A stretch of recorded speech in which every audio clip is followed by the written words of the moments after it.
Bonjour chers auditeurs en ligne, j'espère que vous allez bien.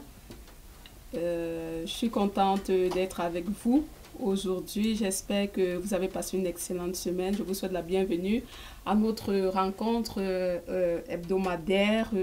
Et je suis en présence du pasteur Timothée. Bonjour pasteur Timothée. Bonjour ma chère Solange, bonjour chers auditeurs. Que le Seigneur vous bénisse encore. Nous sommes contents d'être ensemble aujourd'hui. Ça peut être le matin, l'après-midi, le soir, comme je dis toujours, là où vous êtes. L'Esprit de Dieu est sur la terre, le Seigneur Dieu est sur la terre, il continue son œuvre encore et il est prêt encore à bénir nos vies aujourd'hui. Et ma prière, c'est que le Seigneur te rencontre là où tu te trouves, là où vous vous trouvez, qu'il vous rencontre dans votre besoin, au-delà du thème que nous allons aborder aujourd'hui. Que le Seigneur vous bénisse, que le Seigneur vous guérisse, que le Seigneur vous ouvre les portes, que le Seigneur vous accorde la sagesse, la révélation, que sa grâce soit abondante dans votre vie pendant que nous allons passer ce moment ensemble. Que le Seigneur vous bénisse. Merci pasteur Timothée. Ce matin, nous allons aborder un thème continuer à aimer malgré tout.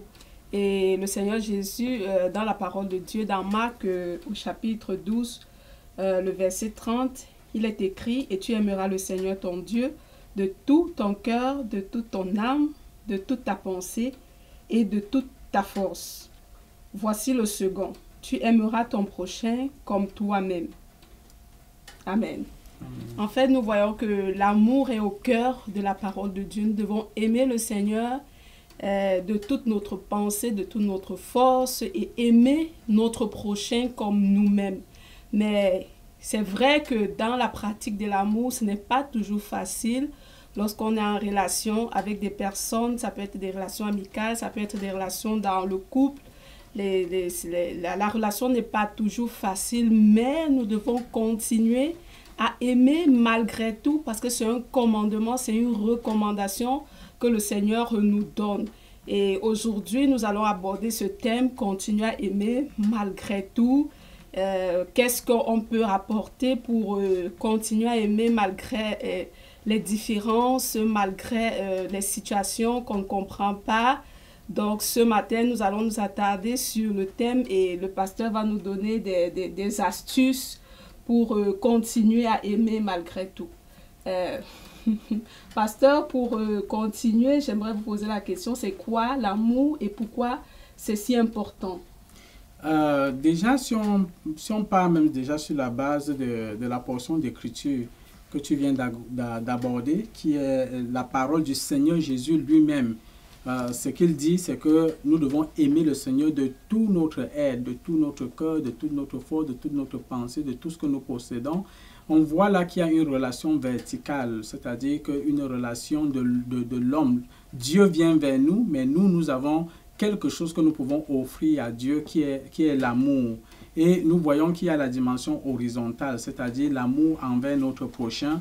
Et Jésus va terminer ce passage biblique-là effectivement en disant que toute la loi se résume en ces deux commandements-là. Et c'est vrai que quand nous lisons les 10 commandements, nous allons voir que les 4 commandements se rapportent aux relations avec Dieu et les 6 autres commandements, ça se rapporte aux relations avec l'homme. Donc, pour que l'homme soit accompli, pour que nous soyons vraiment épanouis, nous devons manifester l'amour. Parce qu'en réalité, l'amour, c'est la nature de Dieu.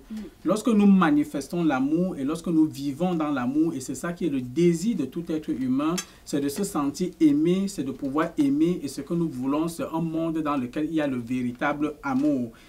En fait, l'amour nous donne de ressembler à Dieu. Mais c'est important de comprendre que lorsque la Bible nous parle de l'amour, il ne s'agit pas de l'amour qu'on entend aujourd'hui dans la société qui est devenu vulgaire, qui se définit n'importe comment, se pratique n'importe comment. Non, l'amour de Dieu, c'est un amour qui a des cadres de référence, un amour qui est bien défini, un amour qui est bien spécifique, que nous allons voir. Aujourd'hui, on entend par exemple les gens qui se lèvent et puis la Saint-Valentin, c'est le jour de l'amour, il faut célébrer l'amour. Mais la Bible elle-même ne parle pas de la Saint-Valentin. Le chrétien doit vivre l'amour tous les jours de sa vie. Le chrétien doit être une référence de l'amour. Le chrétien doit manifester l'amour. Mais l'amour dont Dieu nous parle, c'est l'amour agapé. C'est un amour qui n'a pas de condition. C'est véritablement un amour. Et c'est ce que nous allons essayer de voir aujourd'hui. Et j'aimerais que chacun garde dans sa tête que lorsque nous parlons de l'amour aujourd'hui, il faut regarder par exemple comment est-ce que nous aimons nos enfants. Comment est-ce que nous aimons nos enfants. Parce que c'est très important.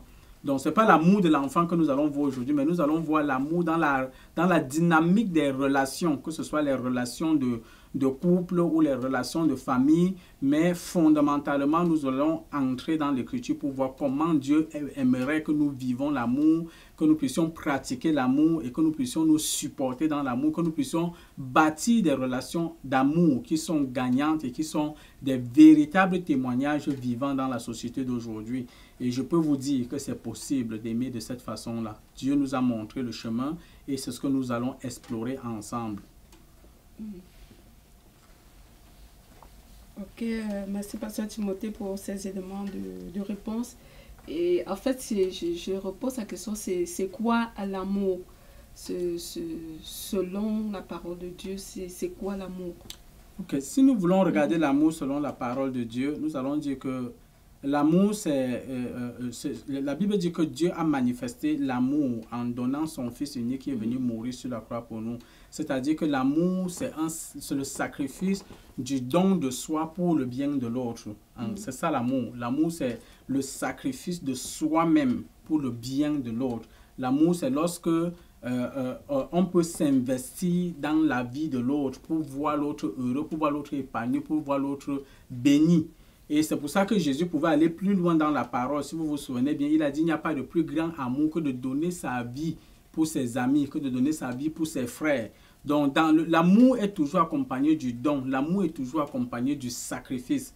Donc, l'amour, ce n'est pas juste des émotions ou des sentiments, mais l'amour, c'est une responsabilité. C'est une responsabilité. On ressent un engagement de prendre soin de quelqu'un, de veiller à la personne, d'être attentionné envers la personne, d'être attentif à l'égard de la personne, de pouvoir aider la personne, de pouvoir accompagner la personne, de pouvoir soutenir la personne et de pouvoir aider cette personne à être accomplie. Il y a une différence ici qu'il faut bien comprendre lorsque nous parlons du don de soi. Ce n'est pas que tu peux rendre l'autre heureux ou que tu peux...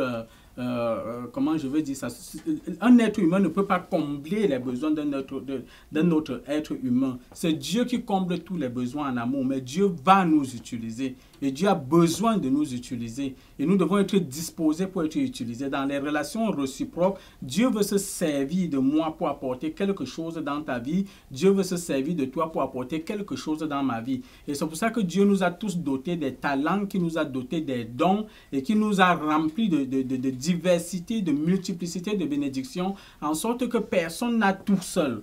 Nous avons tous quelque chose et c'est en mettant ce quelque chose ensemble, en commun, dans le partage, de façon réciproque, que nous pouvons voir émerger effectivement cet amour dont Dieu parle. Donc, le Seigneur est venu s'être donné à nous et il nous a appris comment est-ce que nous pouvons nous donner aussi à Dieu et comment est-ce que nous pouvons nous donner aux autres en étant attentifs. Donc, l'amour ne marche pas sans ce que nous pouvons appeler la justice sociale, la justice qui consiste à regarder dans l'autre et à rechercher le bien et l'équilibre de l'autre.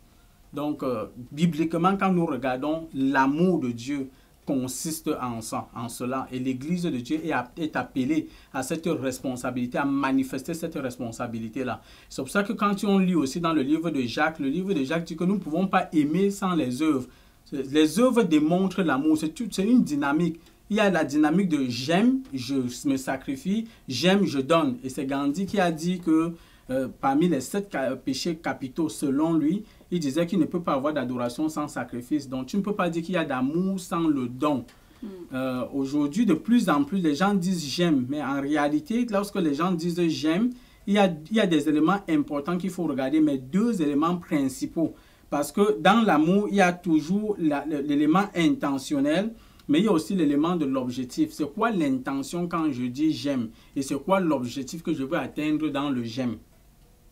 Dieu, lui, l'a dit, je vous aime. Et dans l'intention de Dieu de je vous aime, l'objectif, c'est je veux vous sauver. Et je vous veux à moi. Je veux que là où je suis, vous y soyez aussi. Parce que je suis Dieu et que vous aviez perdu le jardin d'Éden, moi je travaille, je vous aime, je travaille à vous ramener dans la relation avec moi dans le jardin d'Éden. Ça, c'est l'intention et l'objectif de Dieu. Mais nous, dans notre dynamique humaine, dans notre relation humaine aujourd'hui, quand nous disons nous aimons, c'est quoi qui est l'intention qui est derrière le aimer et c'est quoi l'objectif que nous voulons atteindre derrière le aimer. Et c'est pour ça que je parlais tantôt de l'exemple des enfants. Quand je dis j'aime mon enfant, c'est sans condition. Quel que soit ce que mon enfant peut faire, il va toujours demeurer mon enfant. Et mon désir envers mon enfant en tant que son papa, c'est de le voir grandir, c'est de le voir en santé, c'est de le voir épanoui, c'est de veiller à son éducation, c'est de veiller à sa sécurité. Il y a du sacrifice, du travail qu'on fait pour que l'enfant puisse atteindre la maturité. Et dans notre désir et dans notre objectif, c'est que l'enfant grandisse, qu'il soit autonome, qu'il soit responsable et qu'il soit capable de reproduire cet amour-là envers les concitoyens, envers les personnes qui l'entourent, mais pour sa propre famille aussi, de façon pérenne dans la société. Et je pense que c'est ce que Dieu voulait à la base. Donc, quand nous entrons dans les relations et que nous parlons aussi des relations de couple, lorsque Dieu met les couples ensemble, ce n'est pas pour que le couple se sépare en bout de chemin. Il y a une dynamique dans laquelle il y a l'élément intentionnel de je t'aime, mais cet amour-là doit aller au-delà du sentiment, au-delà de ce qu'on ressent, au-delà de la chair, au-delà du sexe. Il y a un sens de responsabilité dans l'amour, de dire je suis un vase de Dieu et Dieu m'appelle certainement à œuvrer dans la vie de mon épouse et à mon époux de comprendre qu'il y a certainement une mission de Dieu dans ma vie. Et nous allons voir comment est-ce que cette mission-là peut se dégager à un certain moment donné. Mais lorsque l'amour se résume juste au sentiment, à ce qu'on ressent, c'est certain qu'entre l'intention dont j'ai parlé tantôt et l'objectif, il y a toujours un choc. C'est-à-dire que tout amour est éprouvé. Il y a toujours entre l'intention et l'objectif, les deux vont se croiser, il y aura toujours un choc.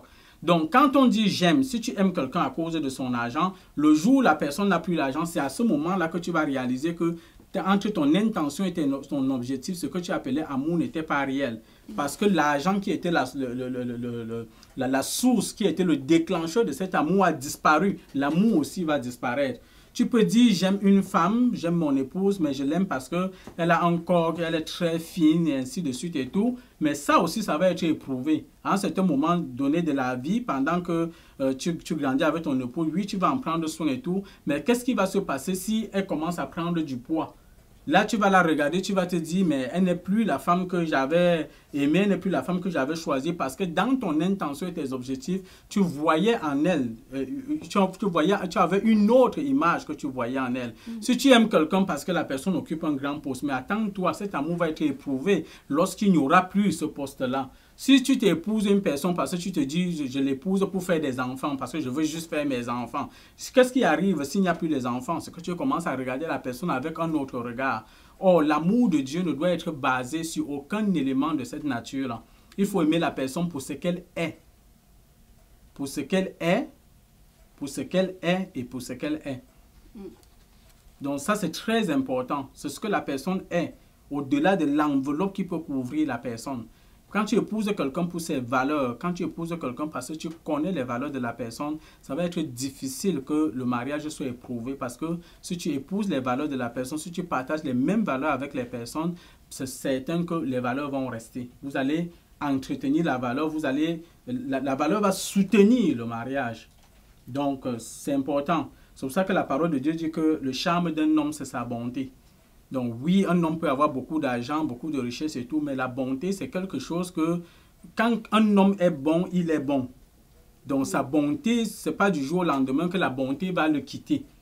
Donc si tu l'avais aimé parce qu'il avait les cheveux peuvent se perdre, la calvitie peut arriver, mais la bonté, ce n'est pas du jour au lendemain. Un homme qui est patient, ce n'est pas du jour au lendemain que tu vas le perdre. Un homme qui est honnête, ce n'est pas du jour au lendemain. Un homme qui craint Dieu, ce n'est pas du jour au lendemain. Je ne veux pas dire que ce sont des choses qui ne sont pas éprouvées, mais ça reste que ce sont des qualités et des valeurs que lorsqu'on embrasse avec la grâce de Dieu, on peut comprendre l'objectif pour lequel Dieu nous met ensemble et on peut travailler à ça. Donc c'est à ça que nous allons.